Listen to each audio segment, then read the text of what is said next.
This program is brought to you by the Forbes-featured Freedom Hub Health Plan, the alternative to overpriced and restrictive insurance. The Freedom Hub Health Plan is exactly what you need. By Frequency Medicine Associates, supporting health professionals and laypersons with safe and effective advanced telemedicine-like technology that can scan and help rebalance the root causes of stress and illness. By the Planet Lockdown film, which can be seen on the Freedom Hub's Rumble channel along with many great speakers. And by The Pavilion, a 21st century community hub that brings together many of the disruptive innovations featured by the Freedom Hub, including direct pay healthcare, farm-to-table dining, TED-like Freedom Hub talks, and more. Visit your-mp.com/pavilion solution for details. Welcome, everyone. It is Wednesday, another day for health, biz, and politics. Great show lined up. If you're new to the channel, let me show you our website where you can find out who's coming and what the topics are. Get signed up, subscribe, all of that good stuff. And the website is your-mp.com, your marketplace for health, wealth, and freedom. Which we definitely need to work on these days. And if you click on the home tab, go down to webinars, and there you will see the information for our Wednesday and Thursday webinars each week, Zoom webinars, podcasts, whatever you want to call them. We do recommend you subscribe so you'll at least get the notices, and then you can sign in when you want to. And down below are the write-ups for our speakers. And below that, you will find our channels, and you can check out the past videos of our amazing guests and learn about the world through the Freedom Hub eyes. We're on BitChute, Brighteon, YouTube, Rumble, not so much YouTube, as you know, of course. So let me stop this. And with that, it's a beautiful day here outside of Washington, D.C. Let me turn this over to you, Charlie, to introduce our guest and the topic. Thanks, Jim. So once again, we have DPC. We've had that topic for many of our episodes over what has been a 5-year run so far, Jim. Every week except holidays. I think our first was Ray Cordenoy, a special DPC, a little bit more of an expensive clientele in Fort Myers, and his angle was hospital privileges. And Katarina Lindley, president of the AAPS in Texas, kind of discussed an angle of DPC that really interests you and me and a lot of our friends, and that is, to what extent can the subscription model give us the integrated revolution that we're trying to really expand into healthcare? And as Dr. Gold presented a month ago, it's happening indirectly as doctors regain their time with patients. Their minds are opening, and the care is really increasing in quality and from the breadth, and not just the time. And indirectly, unintentionally, we're getting that integrated primary care revolution that is just as necessary as the bundled pricing and quality filters that we've featured a lot as well over the past 5 years.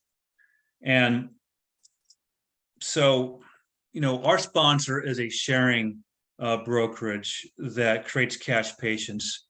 And we match that with health savings accounts, which are the best tax shelter for retirement, and this money doubling account for out-of-pocket.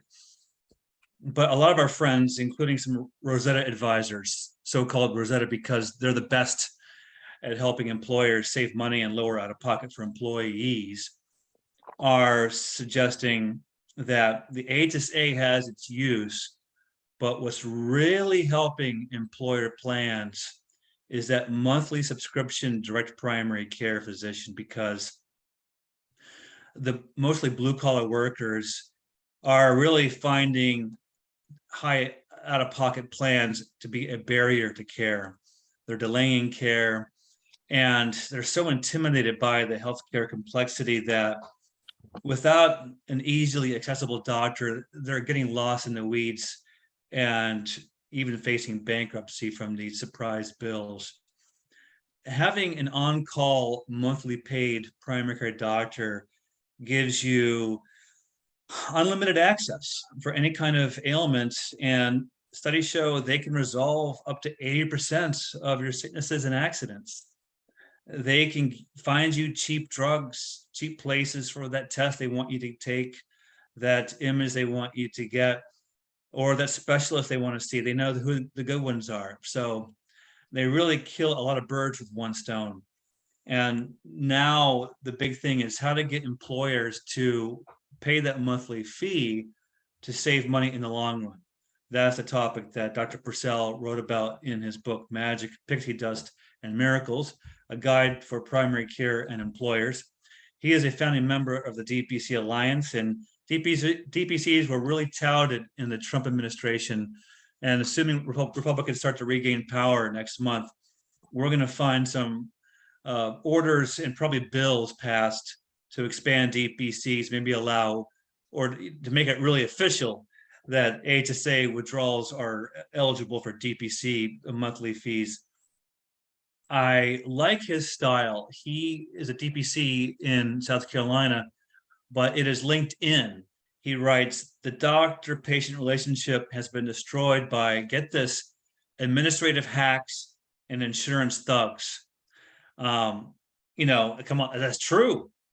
Like education, the healthcare market on an economic graph is top heavy with admin and bloat. It's a terrible cartel, and that just exposes it to so many solutions from the entrepreneurs that we feature on Freedom Hub every week. We'll also ask him about his past. He was involved with urgent care. I think between urgent care and DPC, they really cover the bases, along with the more integrated aspect of the entry point in healthcare. So with that, Dr. Purcell, Dr. Shane, as your patients like to call you, go ahead, give us a presentation, then we'll go to Q&A for the balance of the hour. That's good. Let's see. I'm going to switch this. You guys can still hear me pretty good? Yep. All right. So is that clear on the screen for everyone? Yep. So we're going to talk about employers and, selling what we do in direct primary care to CEOs or business owners, and those employers that are out there who are looking for help to lower costs. They're all struggling. The economy's getting worse. So not only that, they're all looking for ways to retain their employees, and we feel like DPC is a good way to retain employees because their care, they get such good care with direct primary care. So this is our crew. We started out just me and Dr. Amy. Amy's in the front row, furthest from my picture, if you can see that. She's here in the front. Me and Dr. Amy started in 2015, and as you can see, we have grown. We added 2 physicians and a PA, and each of us have our own medical assistant. And so we started with mostly independent patients, but as more and more people found out about us, more and more small employers, mom and pop shops, they wanted to have their employees coming here. And so they signed up their 10 or 12 employees. And then we started having more larger employers join, want to learn more. And we had a couple of small university here in town that attempted to try to work with us and had broker issues, and that kind of fell apart. I mentioned that story in our book. And then one large employer, which is our county municipality, which we've been taking care of for almost 4 years, running into 4 years now, almost 1,000 patients that we take care of, which has been a really good plan. So that's kind of how we got started. So we talk about the CEOs. We talk about what are owners and employers telling us they fear when we speak to advisors, when we speak to employers and company owners. Some things that they frequently ask us, the things they're worried about are obviously cost savings. If I'm going to shell out $80, $70, $60 a month per member, how can you show me some cost savings? Can I see where I'm going to get benefit from that? So that those things sort of make sense. What are we getting for our money? Obviously pairing that with a really good cost-effective self-funded plan. really makes a lot more sense. If you just try to plop DPC onto a PPO, BUCA type plan, Blue Cross Blue Shield, it's just not going to work well. So really, you got to have a smart, wise advisor to craft a really good plan. And there's lots of evidence of cost savings out there. I'm going to show you a couple of graphs here in a minute, but there's a lot of cost saving ideas and thoughts out there across the country with a lot of people doing DPC. So there's a lot of stuff out there that's helpful. So the other concern they talk about is limited DPC docs. I'm sure you guys mentioned this before. There's just not enough of us out there across the country that are really doing DPC. So we need more DPC docs. We need more docs to, quote, leave the system and become independent DPC physicians. We believe, especially the DPC Alliance, we believe the independent physicians are going to do what it takes to take care of patients. They're going to provide care. It's their business that's on the line. Their reputation is on the line. So we just need to continue to work hard to get more DPC docs. And so if you have 800 employees and there's one DPC doc in town, there's always concern, well, are you going to be able to take all our patients, or where are we going to get other physicians? If you're a regional company, maybe you have a couple of businesses or a couple of locations in several different areas. How do you line up DPC docs in those? So that's always been a concern. And as we continue to grow, we continue to try to make headways into the limited DPC doc issue. They're also concerned, what's really different. There's been a lot of people in the past that have done wellness programs and things like that have been super concerning, and they're not sure if are they really getting benefit from DPC. How is this going to work? Is it any different than fee-for-service medicine? Or am I still going to be waiting 45 minutes? I'm still going to take 6 weeks to get an appointment. So how's it really different? They're real skeptical of what DPC can bring. So we spend time trying to educate them on that. Proof of concept, who else is doing it? Is there any data out there? I'm going to share a little bit with you guys today about that, but there are more and more of this is coming out as more and more small employers, large employers, and medical communities continue to work with DPC and craft these unique plans where to merge a full self-funded type plans with DPC. So they want to see some evidence that it's worked before. And obviously they're considering, what if this fails? What if you have to go backwards? What if you can't deliver on what you're telling me? Which is a natural concern most people would have. So as far as some of the stuff that we've been able to show data-wise, which is helpful for employers, this is 2019 data. This is the only year we did it. This is the first full year we worked with our large employer. This is about 800 employees compared to about 1,000 of a non-DPC employees. So we had 800 or so people on a DPC plan. The same employer had about 1,000 on a non-DPC plan. So we did a comparison. We used KPI Ninja. We paid them directly to crunch the numbers and look at the plan cost.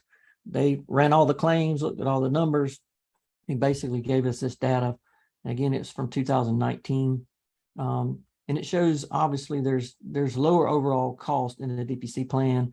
A majority of that is coming from the plan. The RX plan spend is less, and the employer's out-of-pocket spend is less. The medical spend is down, but then you have to add in the DPC cost in there. So this works out to about $55 per member per month, which is a pretty hefty cost savings over 800 employees that were using our services. And then again, that was just the 1 year. We haven't repeated this information because we were paying for this data, crunching these numbers ourselves. And our employer was so happy with the service and the access and the reduced cost and out-of-pocket costs for employees that they didn't even really care about the data, which was interesting. They were so happy with the access, and the patient satisfaction was off the scale And so they were more happy and excited about continuing to work with us just because the patients and employees were happy. So some other numbers here that are helpful. The urgent care is less, ED visits less, outpatient hospital visits less, inpatients less. The E&M, actually the utilization, for visits were actually higher because they were having more and more people coming into our visits, which is what you want. There's more primary care being done. And so we're keeping them out of urgent care and ED. So we were able to show some pretty good numbers, reducing the cost when you compared the standard plan, which was non-DPC, to DPC. We were showing definitely improvement. Again, that's in 2019. So we're really saving them some good money. Again, another screen showing savings of $55 per member per month, which was we thought was very, very good for our first run at this large employer. And then this is actually information out of Florida from Dr. Lee Gross, his Epiphany Health, working with Carl Schuessler and Mitigate Partners down there. And they have a small hospital that they've been helping, and they've had some incredible savings working with this hospital, using a self-funded plan and using their direct primary care clinic. So there are serious reductions in per member per month savings. So there's data and information out there, which is really helpful. So you just dig around and find it. I know Dr. Gross presents this information a lot to a lot of conferences. So it's very helpful to see these kind of numbers. If you have the right benefits advisor that's can put it all together, it can really be some big savings. Another thing that gets employers, and we like to talk about, is the resistance that DPC has been shown during this pandemic that we've had, that we're coming out of. But these numbers by Commonwealth and Hint Health show the large dip there is fee-for-service outpatient visits, how they collapsed during the DPC during the pandemic. So we did not see that at all with DPC. In fact, our members never lost touch with the physicians. They continued to have contact with video, email, visits, texting, phone visits. We were able to refill their medicines. So this is a huge, huge dilemma for a lot of employers, because when their outpatient visits dropped for fee-for-service, they couldn't get the help they need for their employees. We had a local company here that had 300 employees, and most of them could not get help during the pandemic. So they had to scramble and add a special video DPC type service to their plan, which cost them a lot of money. So it just shows that DPC is prepared in a lot of ways. And we personally, our office, we didn't lose any employees, and not one single patient that we could think of left because of the COVID. In fact, we added a new employee, and we added more patients because people were looking for alternatives to get the primary care they needed. So I know you guys had Jeff Gold on not too long ago, and this I love this quote that he said in the past is, we always talk about, prove to me that DPC is good for employers, and Jeff Gold said, prove to me it's not good for employers. Is there any proof out there that DPC is not going to be effective or helpful? And I don't think that data is out there. So that's my quick spiel. Hopefully that was fast enough for you guys. There's some contact information if you want to get in touch with me.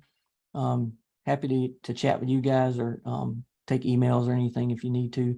I'm going to stop my screen, and then you guys can take over and start firing away at questions. Thanks a lot, Dr. Purcell. I didn't talk a lot about politics there, but there is a bill. I don't know if you guys want to talk about it, but the Healthcare Freedom Act, I don't know if you've heard about that, Healthcare Freedom Act 2022, that several, I think one of our local guys that probably was in your neck of the woods, Charles, Ralph Norman is the representative over in that area where Inglis was. I'm pretty sure he's the sponsor of this, and I want to say it's Chip, the guy in Texas. I can't think Chip of his Roy. name. Chip Roy is the main guy. And the Healthcare Freedom Act 2022, I don't know if they'll ever get it through, but that would be a ginormous benefit, because it basically they changed the name. They want to change the name to HSAs to HFAs, Healthcare Freedom Act, Healthcare Freedom Accounts. And they want to allow you to use them for anything you want to pay for Sedera. I use Sedera. That you want to be able to use it for Sedera, to be able to use them for anything you want to, any membership you want to. They want to increase the amount you can put in there.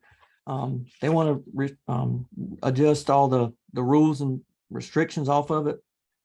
And they want to decouple it. The other big thing is they want to decouple it from insurance altogether. So right now, I don't think you can get an HSA plan without being on some kind of high deductible plan, but they want to decouple it, which would be helpful.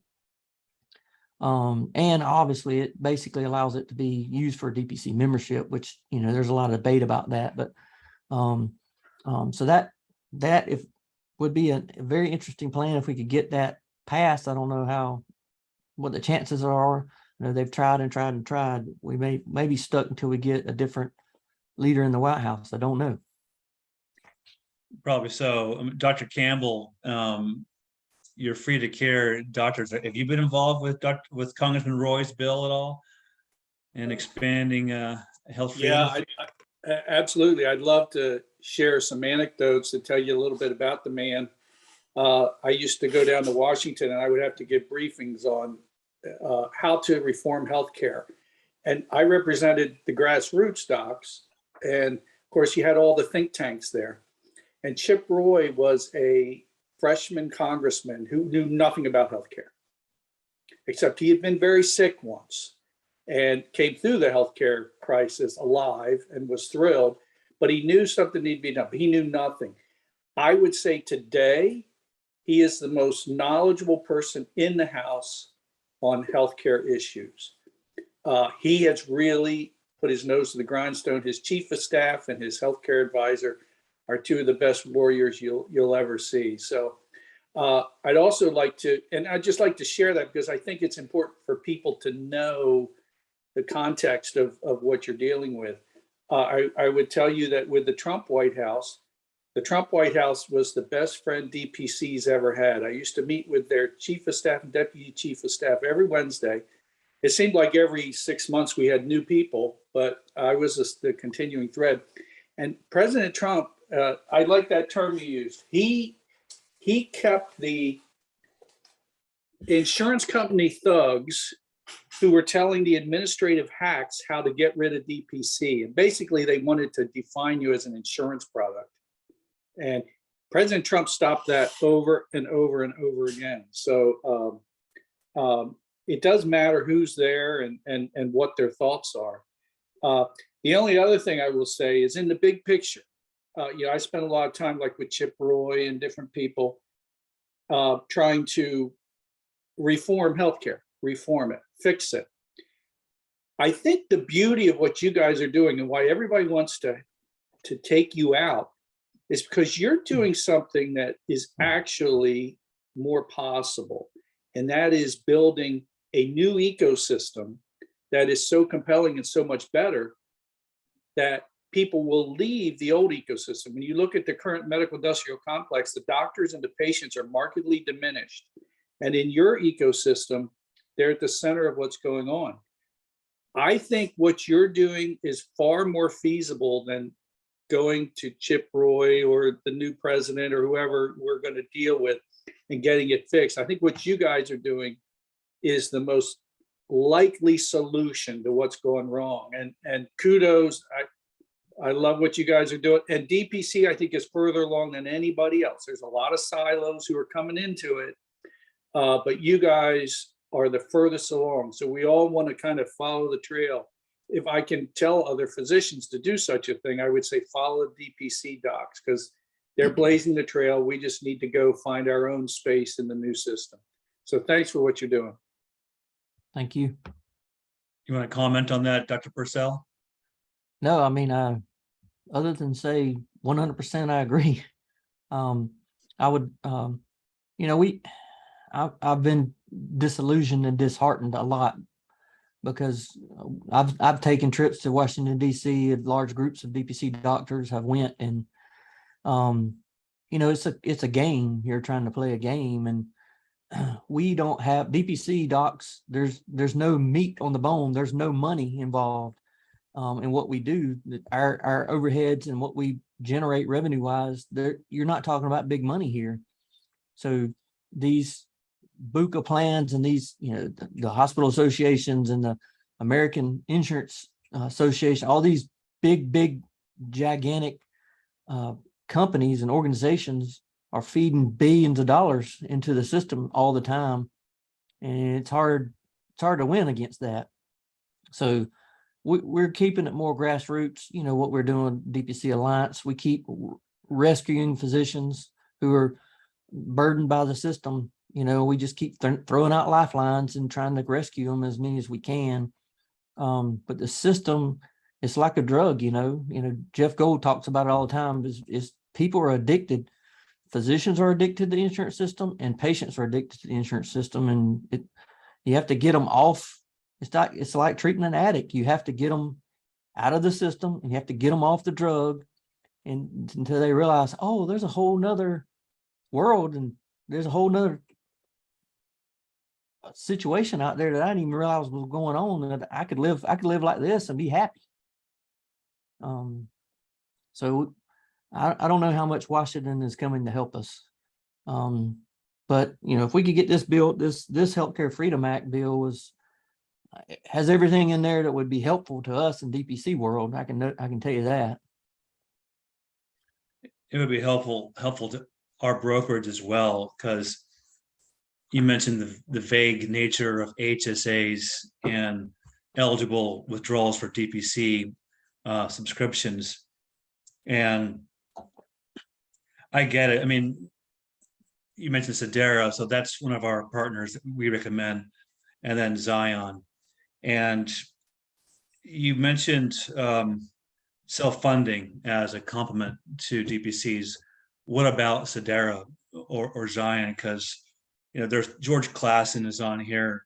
Increasingly, self-funding is one route, but next week I've got an agent coming on to present sharing, Zion or Sedera. Those are the two groups that most agents recommend.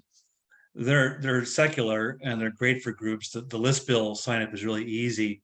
And with another Trump success, the ICHRA, the Individual Coverage Health Reimbursement Arrangement, you can go to larger and larger employers. So I'm focusing on 49 employees and fewer, because at 50 employees, additional requirements come in. The ICHRA is being used now with larger employers because the problem with sharing is the pre-existing condition phase in. There's no exclusion, but anything you've had over the past 2 years gets phased in, Sedera or Zion, over a few years. And so someone who just had cancer or heart disease is going to want to have that ICHRA to have access to an exchange plan. And our feeling, and George Klassen can chime in if he's around, we believe Obamacare is going to become Medicare Advantage writ large for sick people. And healthy folks are going to abandon the market, as they've been doing for 10 years, for sharing and not self-funding so much. I think sharing is old-time mutual aid. It's a better model. It's compassionate. My cousin died of cancer on Sedera. They hold your hand. They help you choose alternative treatments, which are really, a big part of cancer. There's all these innovative treatment options, and getting bills paid. Whereas with the BUCAs, the insurance companies, the dynamic is adversarial. They're fighting for bill payment. You mentioned Sedera. So what about your clinic and your customers? Are you encouraging Sedera and sharing for your customers to consider to, upgrade from the exchanges? We talk about it. I talk about it personally with my patients a lot as an option. I still have a lot of uninsured employees, patients who come here, or they're functionally uninsured. They have some kind of Obamacare plan, which with a $10,000 deductible. So we still have a lot of those, and I talk about different sharing plans with a lot of our patients. Now, we don't specifically advertise on our website, hey, think about Sedera, think about this, because we don't, being a medical clinic, we don't specifically want to push any kind of plan or anything specifically. I use Sedera myself. I think the long-term issue for Sedera in those, and you have to correct me if I'm wrong, but I think you mentioned 49. I think you can go up to 49 or 50, but after that, it's a little bit different. I don't know how that would work with a 200-member employee group or a larger group. Then you'd have to figure out a different plan for those folks. I think Sedera and Zion have potential, especially for the smaller organizations. And then what I like plans, the ICRA or the HSA, if we can get HSA better, or they change it, I'm all for choice, patient choice. And we have, our large employer, they pay us to take care of their employees. So we get a check from the employer, we get a direct draft. I would much prefer to have, we have 3 different DPC groups in our community that the employers can pick from. I'd rather have the money, give it in an account, HSA, HFA, whatever it is, and say, hey, here's 3 awesome DPC doctors in the community. Use your money there, but keep the employer out of it. To let the employee choose, if that makes sense. Encourage DPC. We can still have us come in, but there's always, I like taking the employer out of it and putting the money and the power back in the patients and employees' hands. Well, that's the nice thing about sharing, because with the list bill, it's actually the employee's plan. So it's portable if they leave the business. So I just signed up a chiropractic office with 9 people. And I started off with the HSA because that's what folks know. They get the tax shelter nature of it to build $100,000 for retirement. I'm going to show something else in a second here, but you mentioned capacity issues, selling DPC to employers. Will there be enough DPCs in the area if you get oversubscribed? One thing we'll do as a brokerage with that direct plan I showed on screen and is now in chat is if our member on direct, which is the DPC match plan, tells us who their primary care doctor is, we'll actually solicit them to become a DPC. And so that's one thing. And the portability is important. Another thing is, have you heard of the Money Doubling Health matching account? No, tell me. So I'll show that real quick. And folks, I don't want to make an infomercial of my show, but I consider it a political act to educate folks on these things, because by becoming a cash shopper, you're helping the solution. John Goodman, the father of health savings accounts at Forbes, wrote about our brokerage combining sharing with HSAs using what's called a MEC with the appropriate deductible required to qualify for the HSA. And he wrote about the HMA, the fastest growing account among us agents, for those who do have a specific out-of-pocket coming up, having a baby, expensive teeth work, chronic conditions, and DPC. So you can withdraw from the HMA, the prepaid visa, for the DPC, which you might not be able to do from the HSA. So George might want to chime in here. I think he sees self-funding or sharing DPC and probably the HMA as the perfect match going forward. And for the bigger companies, Shane, the ICRA to help the sicker workers get an exchange plan. And I'll put this in chat too. Folks can read the Goodman article here on the HMA site, and then they can look at, how the benefits grow over time. There's a nice image here. It takes 3 years to double your money.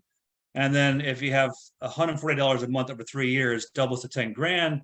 If you break your leg and have an out-of-pocket of $4,600, this number in red, you go down to $5,400, which is your month 24 level on a 3-year schedule, which means you only have a year of 140 a month payments to get back at the 10 grand. And I'll put that in chat so folks can read about it on their own. But we're all political. So we see DPC as a way to fix the entry point, get employees comfortable and taken care of, and save money on the front end.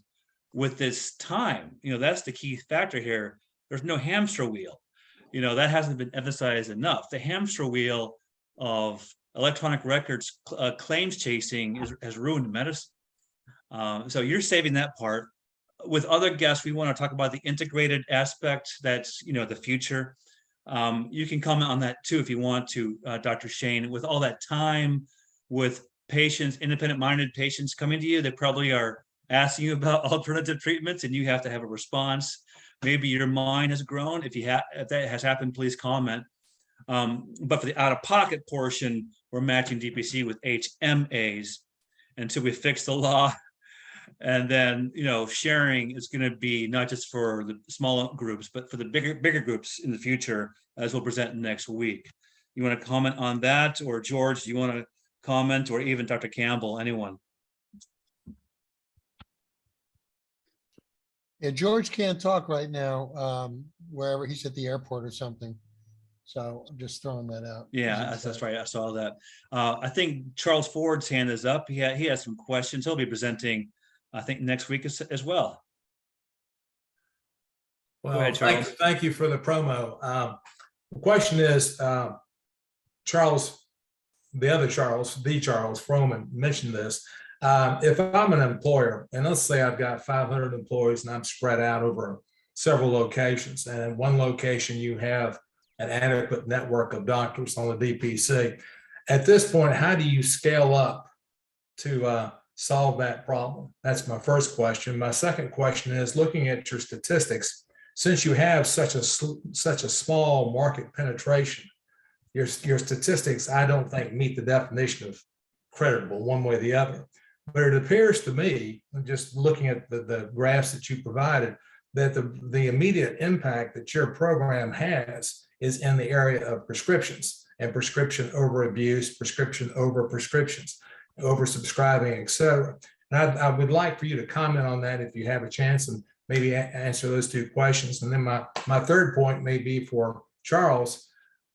Why can we not use the DPC concept for dentistry, vision, chiropractic, et cetera? Dr. Shane, you want to touch that? That's a big group of questions. I'm sure Dr. Yeah. Campbell has some thoughts too on that, and I'll respond later. So the first thing, if I'm remembering correctly, was about DPC over a regional area. Basically, how do you expand? I sort of mentioned that a little bit as a problem. For instance, we have an employer here that would love to use our services, and they staff veterans nursing home, and they have one here in our community, but they have one in southern part of South Carolina. They have one in Alabama, a couple in Texas. So they're trying to, how do you weave all, they'd like to do DPC for everyone, but they're trying to find clinics to do that. So that's somewhat of the limitation of direct primary care. For now, and we have a DPC Alliance. Our website has, there's about 300 or 400 DPC docs across the country and you can map them out and see where they are. There's DPC Frontier, which is another map where you can kind of look and see where some DPC clinics are. Charles mentioned about trying to get, traditional local physicians to do DPC, or at least having that conversation with them. That can be tricky. If you're doing, I get concerned when people try to do what we call hybrid models, where they're doing traditional fee for service on one side of the hall, on the other side of the hall they're doing DPC. So you have some DPC, you have 2,000 patients and maybe 400 are DPC. It's very difficult to play both sides of a traditional fee for service office because you don't have time. DPC is all about time and access. And if you're still trying to do insurance and billing and coding and getting all that stuff done, it really restricts how much you can do, how much time you can spend with patients. So just finding a physician and say, hey, well, you take 50 of employees from this employer, we'll pay you $80 a month, and if you'll take care of them, that's no good. I mean, that's not a DPC model that's going to work. To do a true DPC, you have to restrict your number of patients. You can't have thousands of patients and have time to do direct primary care. So that mindset has to change. We need more and more. The complex long answer is we need more and more primary care physicians to do direct primary care, to actually realize there's an easier way to do it and get them out of the system. You know, the DPC Alliance and all Docs for Patient Care Foundation, AAFP, all these organizations have conferences every year. And we have 300-400 physicians coming to these conferences trying to figure out how to get out of the system. So we need more and more of that.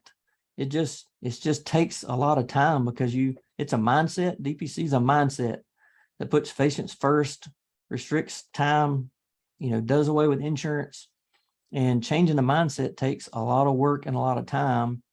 And it's somewhat being an entrepreneur, and a lot of physicians don't want to do that. They don't want to take on entrepreneurship of doing the business. So you can't, it's not like Starbucks. We can't just start opening up DPC clinics across the country and putting docs in there because their mindset's not right. They're going to be coming from a system that just wants to run people through. So we have to keep working at a grassroots level. The second thing you mentioned was the savings, the graphs I put up about savings. For our patients that we have with our large employer, there was a large amount of savings where RX spend is what they had, and also the out-of-pocket costs for the employees. They're out of pocket because obviously they're not paying copays, deductibles, stuff when they're here. And our employer paid for any medications we can fill. In South Carolina, we're allowed to dispense our own medication. So we have a pretty generous generic medication dispensary. So things like blood pressure medications, diabetes medications, cholesterol, mental health medications, antibiotics, those things we dispense here at a fraction of what they could get even at Walmart on the $10 list. So they pay nothing. The employees pay nothing for those medications. So the employer is saving a pretty good bit of money because they're not having to do those claims and run those things through a PBM and all this other junk. So they're saving a pretty good bit of money. So they were paying, some of our employees were paying $25 for a 90-day supply of a generic medication that we have here for $3. So they're saving a pretty good bit of money. Same thing with labs. They pay for their labs, and we just do labs basically at wholesale costs. So instead of paying $30 for a lipid panel or something like that, it's like $3, $2. So they're saving a generous amount of money off of labs and medications. And then you have to look at the downstream savings, which we tried to do with the KPI Ninja information, showing that if we can keep people out of the urgent care and coming here instead of doing urgent care, we can save them money there. There's other ways we can try to save money. So hopefully that gives you a little bit of information of what we were trying to do with saving them money. Did I get everything, Charles? Charles, you want to respond or want us to continue? Yes, I have one last question. Hospitals are on a rampage buying doctors' practices. Is this going to be a major problem for your implementation and expansion of the DPC program? I wouldn't just worry about hospitals, because what we're seeing right now is venture capitalists and these big companies buying up DPCs across the country. I don't know what they're seeing I guess they're just seeing the bright, shiny gold object that DPC looks like it is. But as I said earlier, there's not a lot of meat on the bone. We're not basically making millions of dollars doing DPC. But they are getting bought up left and right. I'm sure you've seen in the news, there's a big group of DPC physicians, a chain out in the Colorado area, I think called Peak Med, which was bought up by One Medical not too long ago, I think last year. And One Medical was just bought out by Amazon. So you don't get any bigger than Amazon. So Amazon just bought up One Medical, which is DPC light, or it's not really DPC. They still do insurance. But One Medical had bought Peak Med, which is a DPC clinic. And they have like 30 or 40 clinics. There's more and more of this going on. People buying out DPC type clinics, and it's more venture capitalists. It's these people that are coming in, and there's only one way they get their return on investment, right? They're not doing it just for the good of humanity. They want to make money off of this. So there's only a handful of ways they're going to make money. Unless you guys are smarter than me, they're either going to raise the membership rates, they're going to make you take more patients. So instead of your goal of 600 patients, they're going to make you take 1,000 patients, or they're going to trade physicians out for nurse practitioners and PAs and pay them less money, or they're going to take away staff. So that's the only way there's going to be money. Or the other option is organizations like Hint Health and some of these other companies, they're going to try to sell data. They're going to collect data and start selling it. And so we use an EMR system that doesn't, it's basically self-contained. It doesn't, they don't sell data. They don't deal with insurance companies. They're not doing that. So a lot of people want that information and data for all kind of stuff. So I don't see hospitals buying up. I don't know how, I still don't understand how a hospital system would operate a DPC. I only know of one clinic. There's a lady doc somewhere that does a hospital-based DPC clinic. They tried, there's a physician I know up in the Asheville, North Carolina area that tried to have a deal with Mission Hospital there, which has recently been bought out by HCA, I'm pretty sure. And as soon as HCA bought it, they shut that down as fast as lightning. So I just don't see hospitals are invested in DPC, because the reason why hospitals want primary care physicians is because they want the primary care physician to work like a dog, see 40 people a day and refer everybody to the system. And they want to keep MRI machines and CT scans and the orthopedic surgeons and the cardiologists busy. So that's why they want primary care physicians, just to refer people all day. And what we're trying to do in DPC is don't do that all day. So, you know, they're sending people to the urgent cares and the ERs all day, and we're trying to keep them out of urgent care and ER. So hopefully that gives you a little bit of insight of where I see the hospital system. I don't know how they would do it, because you have to do DPC, you have to be opted out of all insurances plans and all Medicare plans. You have to be out of all of those to do it correctly, which I don't know how hospital system, if they're a non-profit hospital system, you know, they're all taking Medicare and Medicaid, that's going to be a difficult mechanism. Not saying there's not a way that some lawyer somewhere could figure that out, but I don't know how they would do that. Dr. Shane, go ahead. Someone talking? Yeah, I was going to say, because I saw that question in the chat, maybe that's the difference between concierge medicine and DPC. What you just mentioned about you don't, DPCs don't touch insurance and the standard stuff, where concierge you can buy in, but they're still going to be in that game. Is that right? That concierge, to me, I mean, this is totally my opinion. Concierge almost all concierge still take insurance. You still have to do your copay, your deductibles, and you're paying a huge amount, usually $2,000, $3,000, usually up front. Some of them may let you do it over the course of the year, but it's an access fee that you're paying up front. You still have to use your insurance. And they may have less patients overall, 300, 350. But the other thing that could be tricky, I can't say this for all concierge doctors, but what we spend a lot of time with in DPC is what's going to be best for the patient from a financial standpoint. I don't know that a concierge doctor would be, if you have insurance, they may just say, hey, you need an MRI of your back, but I'm going to send you down here and use your insurance. You may not realize that, well, that's going to cost me $1,000 out of my pocket when I could have got it done over here for $500. I don't know that they're going to really be on top of financially how to help this patient the best. That's just a theory I have, but we spend a lot of time really scouting out the best place to send patients from a financial standpoint, not just the best physician or the best imaging center, but how much is that going to cost? Dr. Shane, given how effective and impactful monthly subscription primary care has been and will continue to be, I think mainly from what you just said, the filter on overutilization. You're keeping your patients well. And I do want to have an answer on the integrated care experience that you may have had or may not have had. That's always of interest to us. What about those specialists to whom you refer patients? Those hospitals have committed malpractice during the CV hysteria. And, you know, a lot of us want to stay healthy and avoid those places. If you were to change the law around the hospital area, not just with Congressman Roy's bill, but to the destinations that you send folks to, you know, there's ambulatory surgical centers. There's some states with competitive hospital systems that don't have con laws.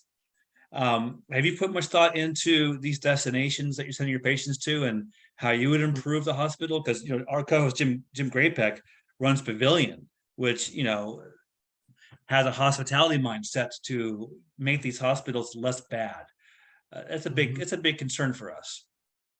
Yeah, that's a huge issue. In fact, I think it was last February, not this February, the February year, me and my partner went to Columbia, South Carolina to speak to the Senate committee on the certificate of need. They did pass it in the Senate, I believe, a full repeal of certificate of need in South Carolina, which is desperately needed. And we went and spoke on behalf of patients and physicians, private physicians, about how damaging certificate of need is in South Carolina for our patients. That forces pretty much all our patients to go to hospital systems to get major tests and surgeries and that kind of stuff, where I've had patients go to a surgery center, Oklahoma, actually fly out there, spend a week just because it's more cost effective to do that. I had a patient this summer actually drive up to Maryland. I can't remember. I think it's Maryland. There's a surgery center up there that does hernias only, and went and had hernia surgery up there, paid $2,000 out of pocket and had no problems. So we spend a lot of time trying to educate our patients about it. It's very bad in South Carolina because the certificate of need is horrible. And it's imaging centers and outpatient surgery centers are few and far between in South Carolina because of certificate of need. And it's just a matter of fighting the hospital. When we were there talking to the senators and the committee, every hospital system in the state had CEOs and high-level executives there in their three-piece suits, sitting there in the room and speaking against repealing it. And you had a handful of private physicians trying to explain why it needed to be repealed. So yeah, I think in Oklahoma, where they don't have that hospital protectionism, I was speaking to an ambulatory surgeon here in Tidewater, Virginia, Hampton area. He's from Oklahoma, and he says the hospitals in Oklahoma are specialty hospitals. So that's how the free market changed hospitals, as you had hospitals that would specialize with different acute conditions, which is really interesting because you always want to paint a picture of what your reform would bring. And maybe that's what would result. You would have niche hospitals. So what about your own care with your patients? Has it changed now that you have time with the patients? Are you the same doctor you were 10, 20 years ago?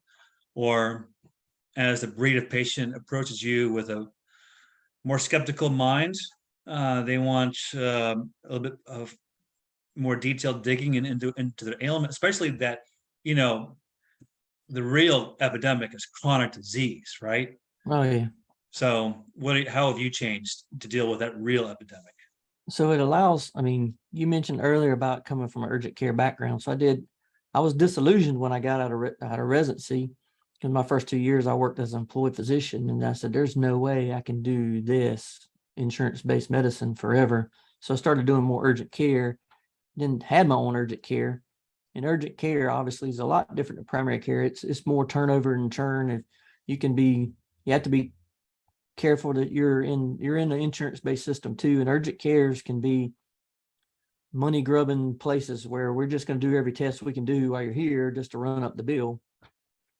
My urgent care that I operated was not like that at all. We didn't do a lot of strep tests and flu tests and everybody who walked in the door. It was all a lot more cash based.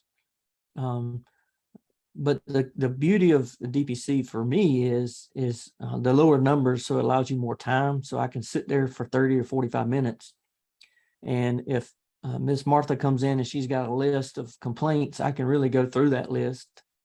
And we spend a lot more time trying to get people to take better care of themselves, like better sleep medicine and better exercise. And,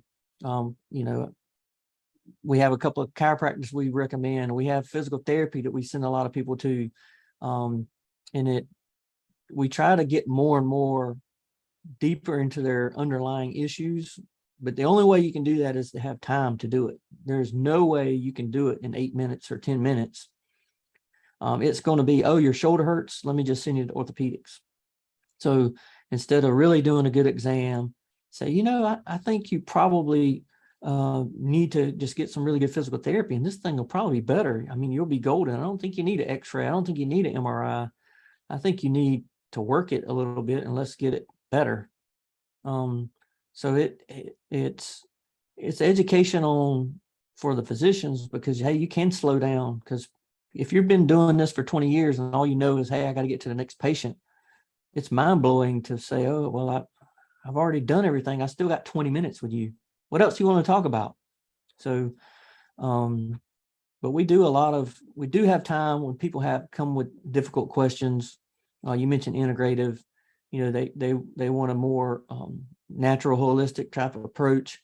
I usually tell my patients when they're new, like, listen, I'm not a naturopath. I'm not a holistic type physician, but I'll listen to you and we'll work through things and I'll try to get you pointed in the right direction.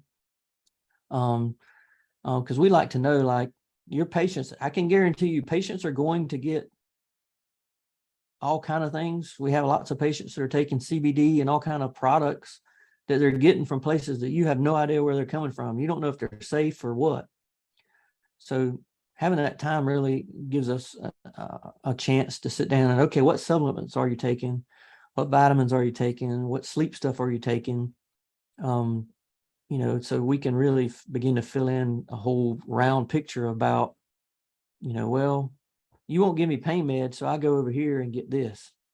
So it's mind blowing what time will do for you. That's beautiful. Dr. Campbell, we have 1 second, last question, comment, and then we'll let you close, Dr. Shane. Yeah, I know we're at the end of the road here. The biggest question that I've ever heard about getting these programs to be successful is the owners don't think that there's providers. And that's the comment that was on this Zoom call. Dr. Shane, I would propose to you that there are thousands and thousands of primary care doctors who are seeing 6 minutes per patient in the medical industrial complex, who, if the DPC demand grew, you could recruit them and get them into DPC. The key is getting those employers to buy into it. Here in Pennsylvania, it's about a $22,000 bill per family. And you could probably do it with an alternative cash share DPC model for about $10,000 or $12,000. And when I go to the CEO of Pepsi, who says, no, we don't think there's enough DPC doctors, if Coke were to do it and cut their healthcare costs in half, guess what? Pepsi would figure out a way to do it too. So I think they're out there. I think that if the demand, the key is controlling the money bag. If we can get employers to say, yeah, this saves us tons of money and delivers way better care, I think the rest will take care of itself. Yeah, that's it. I mean, if there's demand there, I think you get more DPC physicians. And I would say, just closing, I would say, look at the DPC Alliance, dpcalliance.org. It's the largest independent group of DPC physicians across the country. and we're trying everything we can do. We're basically volunteer physicians doing all the work there. So we don't have any paid staff at this point. You know, as we continue to grow, we're looking at a full-time executive director to try to help us. But that's a good link where people can connect with DPC physicians, and any kind of support you guys on the broker side, on the political side to support DPC is always helpful for all of us. And next week I'm going to, I don't know if I should say this, but there's a conference next week in Dallas, Texas, the Nuts and Bolts, DPC Nuts and Bolts conference. So there'll be hopefully hundreds of physicians there. I know Carl Schuessler is going to be there as an advisor. So hopefully there'll be some good connections made at meetings like this where we continue to push the ball forward, try to get it up the hill. We got to keep pushing it up the hill.